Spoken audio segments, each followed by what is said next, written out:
Caste verification তো চলছে, যে কমেন্টগুলো আমাদের কাছে আসছে ভেরিফিকেশান রিগার্ডিং, চেষ্টা করছি আমরা সেগুলো উত্তর দেওয়ার। উত্তরগুলো রেডি হলে তারপরে আমরা তার মতো করে ভিডিও রেডি করছি। তো আজকে আমরা সেই ধরনের 6টা কোশ্চেনের উত্তর দেবো, যে কোশ্চেনগুলো ম্যাক্সিমাম আমাদের কাছে এসছে এবং যার উত্তরগুলো আমরা আলটিমেট ম্যানেজ করতে পেরেছি। অনেকেই টেনশনের মধ্যে আছেন, যেদিন থেকে সরকার এসছে অনেকেই টেনশনের মধ্যে আছেন, নানান ধরনের চাপ পরপর চলছে। আজকে যেমন সেন্সাসের কাজ শুরু হয়ে গেল, তো এর পরবর্তী আপডেট আমাদের সেন্সাস নিয়ে থাকবে।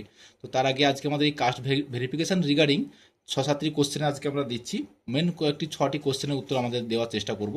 তো শুরু করার আগে আমাদের চ্যানেলে যারা নতুন, অবশ্যই আমাদের চ্যানেলটিকে সাবস্ক্রাইব করবেন, লাইক শেয়ার করে আমাদের পাশে থাকবেন। চলুন শুরু করা যাক। বিরক্তি হতে হতে সমস্ত গার্ডিয়ান এখন জিজ্ঞাসা করছে কেন যে এই ভেরিফিকেশান সরকার আসার পরে হলো, কেন যে সরকার এভাবে এসে আমাদের ঝামেলার মধ্যে ফেললো। কিন্তু মূল কথা হচ্ছে এই ভেরিফিকেশান কেন হচ্ছে। 2011 সালে টিএমসি সরকার আসার পরে প্রায় 1,69,00,000 কাস্ট সার্টিফিকেট ইস্যু হয়েছে। এটা কিন্তু সংখ্যাটা কম নয়, প্রায় 2 কোটি, 1,69,00,000 কাস্ট সার্টিফিকেট কিন্তু ইস্যু হয়েছে। সেই কাস্ট সার্টিফিকেট যখন ওই এসআইআর চলছিল, এসআইআর চলা অবস্থায় ভেরিফিকেশানে তখনই বোঝা যাচ্ছিল যে এই 1,69,00,000-এর মধ্যে অনেক কাস্ট সার্টিফিকেট ফেক আছে। সেই কারণে সরকার আসার পরে সঙ্গে সঙ্গে কিন্তু এই ভেরিফিকেশানটা জারি করে দিয়েছে। তো সেই জন্য মানে সরকারের উপর রাগ করে কিছু লাভ নেই। যাদের কাস্ট সার্টিফিকেট আছে সবাই ওই 2011 পরে যারা, অবশ্যই আপনারা ভেরিফিকেশানে অংশগ্রহণ করুন। ভেরিফিকেশান অবশ্যই করতে হবে। 2 নম্বর যেটা এসছে এখন সব থেকে ভাইটাল কোশ্চেন, যেটা এখন চলছে, অনেকে যেটা জিজ্ঞাসা করেছেন, অ্যাকচুয়ালি সমস্যাটা হয়েছে দুয়ারে সরকারে। এই সরকার আসার পরে দুয়ারে সরকার চালু হয়েছিল। ওই দুয়ারে সরকারের মাধ্যমে প্রায় 47.8 লক্ষ, মানে প্রায় 48 লক্ষ SC ST OBC certificate issue করা হয়েছে। সংখ্যাটা কিন্তু কম নয়। এই দুয়ারে সরকারে যে সমস্ত সার্টিফিকেট ইস্যু হয়েছে তারা এখন খুব বিপদে পড়েছে। তাদেরই মেনলি সমস্যাটা হয়েছে, কারণ ওই দুয়ারে সরকারে যে সমস্ত সার্টিফিকেটগুলো ইস্যু হয়েছে তখন জাস্ট কি হয়েছে আপনারা জানেন, অনেকের ক্ষেত্রে এটা ঘটবে, আমি যেগুলো বলছি, যে ওই কোর্ট থেকে এপিডোপিট করে নিয়ে চলে এসছে। কোর্টের এপিডোপিট দেখালে আপনি এসসি সার্টিফিকেট পেয়ে যাবেন, এসটি সার্টিফিকেট পেয়ে যাবেন বা ওবিসি সার্টিফিকেট পেয়ে যাবেন। এবং এই ঘটনাটা কিন্তু দুয়ারে সরকারে ঘটেছে। তো তাদের ক্ষেত্রে এখন সব থেকে বড় সমস্যা। তাই দুয়ারে সরকারে যে সমস্ত সার্টিফিকেটগুলো ইস্যু হয়েছে, আপনারা ওই দলিল টলিল রিগার্ডিং যা কিছু দিয়েছে ওগুলো নিয়ে মাস্ট মানে ভেরিফিকেশানটা কমপ্লিট করুন, না হলে কিন্তু ওই সার্টিফিকেটগুলো ক্যান্সেল হওয়ার চান্স সব থেকে বেশি থাকবে। দ্বিতীয় প্রজন্মের শংসাপত্র নিয়ে কি হয়েছে, ফার্স্ট জেনারেশনের পর সেকেন্ড জেনারেশন, অনেকে আমাদের কমেন্ট করেছেন, দেখবেন কমেন্ট সেকশনগুলোতে আমাদের আগের ভিডিওগুলোতে, যে দিদির সার্টিফিকেট দিয়ে ভাই করেছে। দিদি এবং ভাই দুজনেরই সার্টিফিকেট 2011 সালের পরে, বিশেষ করে ওবিসির ক্ষেত্রে তো এটা ঘটেছে।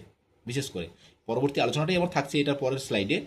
তো ওই ক্ষেত্রে কিন্তু বিরাট সমস্যাগুলো এসছে। মানে দিদির যে সার্টিফিকেটটা 2011 পরে সাপোজ ঘটেছে, কি দাদার, সেটা যে ঘটেছে দেখা যাবে কোর্টের এপিডোপিট দিয়ে দুয়ারে সরকারের মাধ্যমে রেডি হয়েছে। ঠিক সেইটাকে দেখিয়ে পরবর্তীকালে তার ভাই বা বোনেরটা করে নেওয়া হয়েছে, এসসি হোক, এসটি হোক, ওবিসি হোক। সেই সমস্ত সার্টিফিকেটগুলো কিন্তু খুব ঝামেলার এখন পড়বে। তাদের ক্ষেত্রে ভেরিফিকেশান মাস্ট। এবং ভেরিফিকেশানে তাদের ক্ষেত্রে হয়তো একটু ঝামেলা কি হবে, ওই দলিল টলিল যদি দেখাতে হয়তো এই মুহূর্তে লাগছে না, কিন্তু ওদের ক্ষেত্রে হয়তো মাস্ট লাগবে। ওদের ক্ষেত্রে প্রিভিয়াস মানে 2011 আগের কিছু প্রুফ মাস্ট দেখাতে হবে, তাই সেটা নিয়ে কিন্তু আপনারা রেডি থাকুন। ওবিসি নিয়ে যেটা এখন ঘটেছে, সব থেকে বড় আতঙ্ক হয়েছে এখন 2011 সালের পর থেকে। ওবিসি সার্টিফিকেট যেগুলো ইস্যু করা হয়েছিল, যেটা ওই 77টা সম্প্রদায়ের মধ্যে যে ওবিসি সার্টিফিকেটটা দিয়ে দেওয়া হয়েছিল, সেগুলো কিন্তু হাইকোর্ট থেকে ক্যান্সেল করে দেওয়া হয়েছে। এটা সবাই শুনেছেনও, যাদের ক্যান্সেল হচ্ছে আপনারা জানেনও। তাহলে এখন সমস্যাটা তাহলে কি দেখো, 48 লক্ষ শুধু ওবিসি ছিল, মানে 1.69 কোটি, মানে 1,69,00,000 যে SC ST OBC certificate issue করা হয়েছিল, তার মধ্যে শুধু 48 লক্ষ ওবিসি সার্টিফিকেট ছিল। সেই সমস্ত ওবিসি সার্টিফিকেটের ম্যাক্সিমামটাই এখন বাদ চলে গেছে হাইকোর্টের রায় অনুসারে, যারা ওই 77টা সম্প্রদায়ের মধ্যে পড়েছে। এবং সেগুলো এই সরকার আসার পরেই কিন্তু ইস্যু হয়েছে, এবং ম্যাক্সিমামটাই ঘটেছে ওই দুয়ারে সরকারে, ম্যাক্সিমামটাই। শুধু কি হয়েছে, কেউ স্কুল থেকে লিখে নিয়ে চলে এসছে, কারোর ক্ষেত্রে জাস্ট একটা এপিডোপিড নিয়ে চলে এসছে, সেইগুলো কিন্তু এখন ক্যান্সেল হয়ে গেছে। তো যাদের অ্যাকচুয়ালি যেটা ওই 2010-এর আগের যে ওবিসি সার্টিফিকেট দেখিয়ে যারা ওবিসি করেছেন, তারা ভেরিফিকেশানটা করুন। ভেরিফিকেশানে আর দলিল ফলিল কিছু লাগছে না। বাবার ওবিসি বা কারোর ওই ব্লাড রিলেটেড কারোর যদি ওবিসি থাকে, সেই ওবিসি সার্টিফিকেট নিয়ে ভেরিফিকেশানটা কমপ্লিট করুন। এই হচ্ছে ওবিসি নিয়ে বর্তমান ঘটনা। এখন তাহলে কোন ওবিসি শংসাপত্রগুলি বৈধ আছে?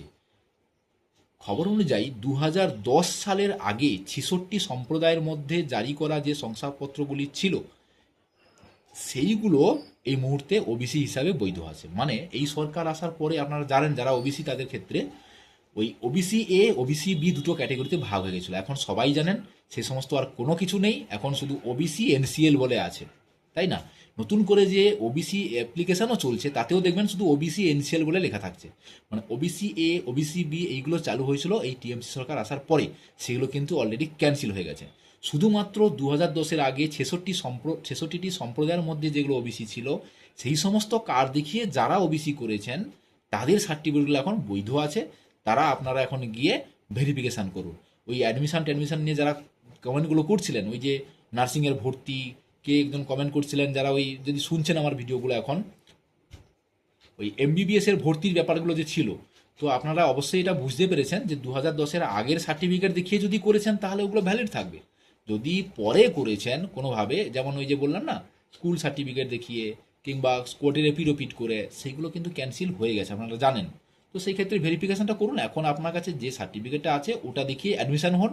অ্যাডমিশন হওয়ার পরে যখন ভেরিফিকেশান হবে, ভেরিফিকেশান হলে মানে আপনার সার্টিফিকেটটা বৈধ থাকলো, ওই তো আর কোনো সমস্যা নেই। ভেরিফিকেশান হলে তোমাকে তো আর নতুন করে সার্টিফিকেট দেওয়া হচ্ছে না। এখন ওয়েবসাইটের মাধ্যমে আমরা দেখিয়েছি অনেক শংসাপত্র বাদ হচ্ছে, এসসি এসটি ওবিসি অনেক এসডিওতে ধরে একটা এসডিওতে একটা সপ্তাহে 20টা 25টা 30টা করে এসসি এসটি সার্টিফিকেট বাদ হয়ে যাচ্ছে।